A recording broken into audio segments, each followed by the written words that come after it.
Chicken curry kurti म्हटलं की प्रत्येक मुलींच्या वॉर्डरोबमध्ये एक तरी चिकन कुर्ती असणारच, कारण चिकन करी कुर्तीबद्दल मुलींना एक वेगळीच क्रेज असते. परंतु अनेकदा या चिकन करी कपड्यांची योग्य ती काळजी न घेतल्यास ते लवकर खराब दिसू लागतात, तर काही वेळा त्यांचे धागे देखील निघू लागतात. मग ह्याची काळजी कशी घेतली पाहिजे? असे महागडे चिकन करी पॅटर्नचे कुर्ते ड्रेसेस जे असतात त्यांची कशी केअर केली पाहिजे ते पाहूयात. त्यासाठी नंबर 1, चिकन करी कपडे नेहमी थंड पाण्यातच धुवावेत. तसेच ते वॉशिंग मशीन मध्ये न धुता नेहमी हातानेच धुवावेत. यासोबतच चिकन करी कपडे धुताना सौम्य साबण किंवा डिटर्जंटचा वापर करावा. नंबर 2, चिकन करी पॅटर्नचे कपडे ड्रेसेस धुण्यापूर्वी ते 5 ते 10 मिनिटे साबणाच्या पाण्यात भिजत ठेवावेत. त्यानंतर हलक्या हाताने ते नीट धुवून घ्यावे. असे कपडे घासून किंवा चोळून धुणे टाळावे, त्यामुळे धागे निघू शकतात.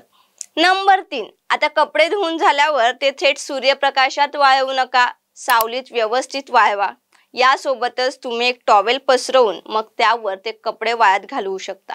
चुकूनही असे कपडे हँगरला लटकवू नका, कारण यामुळे कपडे लूज पडून ते खराब होऊ शकतात. नंबर 4, चिकन करी कपड्यांवर इस्त्री करताना नेहमी आतील बाजू काढून कपड्यांना इस्त्री करावी, जेणेकरून इस्त्रीच्या हीटमुळे चिकन करी वर्क खराब होणार नाही आणि कापड जास्त काळ चांगले टिकून राहील. यासोबतच त्यावरील एम्ब्रॉयडरी खराब होऊ नये म्हणून त्यावर कॉटनचा रुमाल अंथरून मगच त्यावरून इस्त्री करावी. नंबर 5, एम्ब्रॉयडरी खराब होऊ नये म्हणून सुती कापडात घडी घालून ठेवावे. नंबर 6, कपाटात स्टोअर करून ठेवलेले कपडे दर 10 ते 15 दिवसांनी बाहेर काढावे. काही वेळासाठी हे कपडे उन्हात व्यवस्थित सुकवून ठेवावेत. नंबर 7, चिकन करी कपडे चुकूनही प्लास्टिकच्या पिशव्यांमध्ये भरून कपाटात स्टोअर करून ठेवू नका. यामुळे कपड्यांची चमक नाहीशी होते.